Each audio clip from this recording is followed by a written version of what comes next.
کربلا کو آپ صرف ایک تاریخی جو ہے وہ حیثیت و اہمیت جو ہے وہ نہیں دے سکتے، بلکہ ہماری کتب احادیث میں جو ہے وہ اس کو بیان کیا گیا۔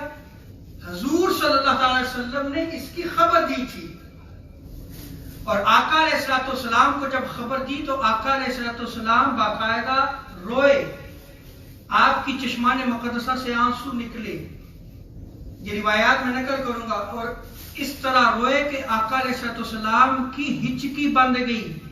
پھر آقا علیہ السلام مجلس جہاں پہ جو ہے وہ جبریل امین نے آپ کو یہ خبر دی، جب باہر تشریف لائے تو کون کون صحابہ موجود تھے، اور صحابہ نے دیکھا کہ حضور رو رہے ہیں، صحابہ نے بھی رونا شروع کر دیا۔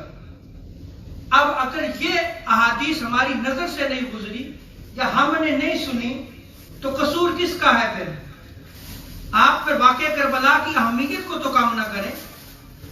ام سلمہ بیان کرتی ہیں کہ ایک دن حضور تاجدار کائنات صلی اللہ علیہ وسلم جو ہے وہ گھر میں تشریف فرما تھے، اور آپ نے حکم فرمایا کہ گھر میں کوئی بھی داخل نہ ہو۔ ام سلمہ فرماتی کہ مجھے جو ہے وہ خبر ہی نہیں ہوئی کہ امام حسین جو ہے وہ تاجدار کائنات صلی اللہ علیہ وسلم کے حجرہ مبارک میں داخل ہوئے تو میں نے دیکھا کہ آقا علیہ السلام زار و قطار رو رہے ہیں، اور آقا علیہ السلام کی ہچکی بندی ہوئی تھی۔ آپ صلی اللہ علیہ وسلم روئے۔ جب میں نے حجرہ مبارک میں جھانکا تو کیا دیکھا کہ امام حسین علیہ السلام تاجدار کائنات صلی اللہ علیہ وسلم کی گود میں ہیں۔ ام سلمہ بیان کرتی ہے فَسَمِعْتُ نَشِيجَ رَسُولِ اللَّهِ صلی اللہ علیہ وسلم يَمْسَحُ جَبِينَهُ وَهُوَ يَبْكِي۔ امام حسین گود میں ہیں، اور امام حسین علیہ السلام کی پیشانی کو جو ہے وہ پوچھا جا رہا ہے، تاجدار کائنات صلی اللہ علیہ وسلم جو ہے وہ صاف کر رہے ہیں اور ساتھ ساتھ رو رہے ہیں۔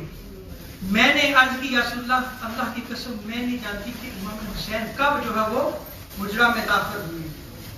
آقا علیہ السلام نے فرمایا جبریل امین گھر میں موجود ہیں، اور تاجدار کائنات صلی اللہ علیہ وسلم نے ارشاد فرمایا کہ جبریل امین نے جو ہے وہ یہ کہا ہے ان امتک ستقتل ھذا بارض یقال لها کربلا، کہ آپ کے بیٹے کو کربلا کے مقام پر شہید کر دیا جائے گا۔